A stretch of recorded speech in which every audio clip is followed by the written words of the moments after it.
Final Fantasy XVI è un nuovo progetto certamente ambizioso e sul quale Square Enix punta tantissimo, soprattutto per cambiare per sempre il volto della sua iconica serie di punta.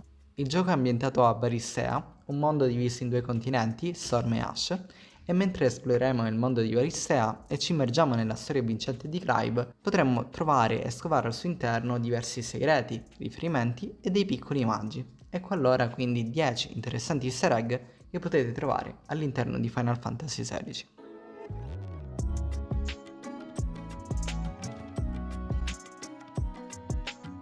Final Fantasy non è nuovo a riproporre, nel corso dei suoi vari giochi, gli stessi nemici, sempre con caratteristiche diverse l'uno dall'altro. Possiamo anche notare come i Goblin sono solitamente alcuni dei primi nemici che affrontiamo nel mondo di gioco. Ma tra le tante caratteristiche che si ripetono e che ogni gioco ha in comune con l'altro, ci sono anche le varie forme di Sid. Ogni Sid è notevolmente diverso dall'altro. Abbiamo un Sid più burbero, più amaro, come in Final Fantasy VII, o un brillante Sid come in Final Fantasy VI. Final Fantasy XVI fa un passo in avanti rispetto alla maggior parte dei giochi della serie, rendendo la versione di Sid un personaggio estremamente importante per la trama generale, essendo un leader sarcastico, spiritoso e esperto della Resistenza.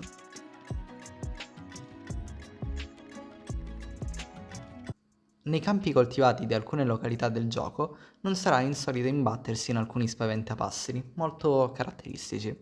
Li troveremo infatti con indosso il cappello a punta da Merlino e una tradizionale veste blu sgualcita, che non potranno non richiamarci alla memoria i primi Final Fantasy, dove appunto c'era il mago nero, o vivi il maghetto invece più amato di Final Fantasy IX.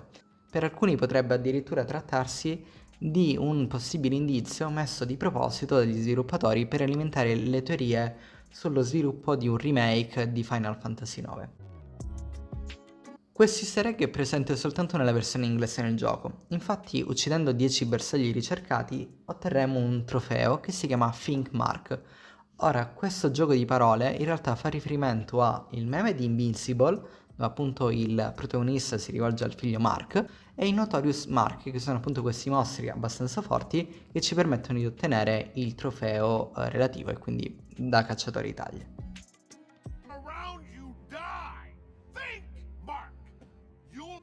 In una scena del gioco, Clive chiamerà a sé un chocobo fischiando. Il suono che farà è però molto simile a un altro fischio molto iconico del gioco, quello di Yuna, protagonista di Final Fantasy X. Infatti Tidus insegnava a Yuna come fischiare, dicendole proprio "se fischi io arriverò di corsa", un sistema che appunto Tidus aveva adottato per far sì che Yuna non si preoccupasse dei pericoli che poteva incorrere.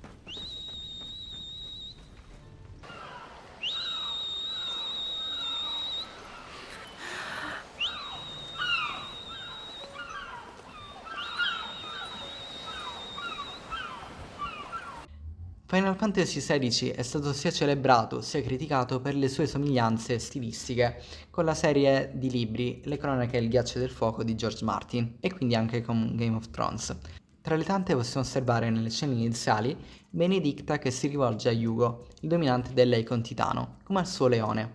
Più o meno allo stesso modo Shae si riferisce a Tyrion Lannister, il che è particolarmente ironico, dato che Yugo e Tyrion non sono esattamente due giganti o due nani, ecco, sono un po' opposti.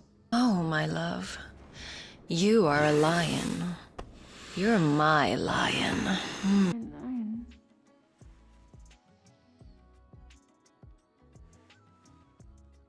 Un altro riferimento sono le numerose analogie che contraddistinguono Clive e Jon Snow. Oltre alla somiglianza fisica, d'essere parte di una famiglia di alto rango, entrambi peraltro disprezzati o comunque una sorta di pecora nera, entrambi hanno un piccolo cane lupo con loro. Clive ha un ottimo rapporto con lo zio, mentre un pessimo rapporto con la madre. Per non parlare poi di come John è stato allontanato dalla famiglia e di vivere praticamente senza alcun diritto, per non parlare anche del fatto che entrambi combattono con uno spadone e anche che sono legati entrambi al fuoco.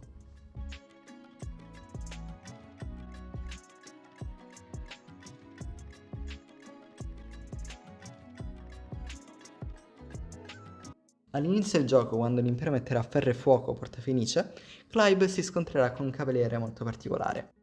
La posta del dragone imperiale, che emerge ai cieli notturni durante l'assedio, è la stessa di Kain in Final Fantasy IV, nonché la medesima che viene adoperata in Final Fantasy XIV da SN.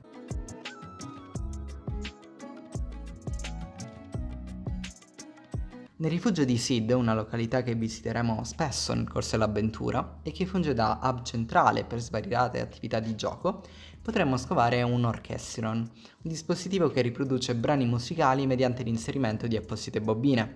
Questo marchingegno appare esattamente con le stesse fattezze con cui lo troviamo in Final Fantasy XIV. Un oggetto particolarmente interessante è la rosa del deserto. Infatti questo oggetto chiave era già apparso in un precedente Final Fantasy, in particolare il 7.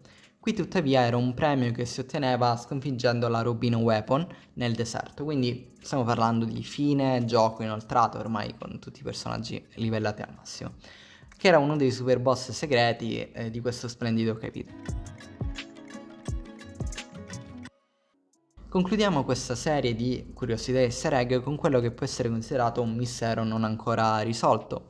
Infatti su Reddit alcuni utenti hanno fatto notare come Final Fantasy XVI abbia una misteriosa porta bloccata tra Bosco Oscuro e Pozzo Orientale. Jill e Clive fanno peraltro un commento, passandoci per la prima volta. Questa porta resta sigillata anche per chi ha completato il gioco al 100%, c'è chi pensa sia l'ingresso di un futuro DLC, oppure qualche super boss non incluso, una sorta di Omega Weapon. Per ora resta un segreto su cui speculare e nient'altro.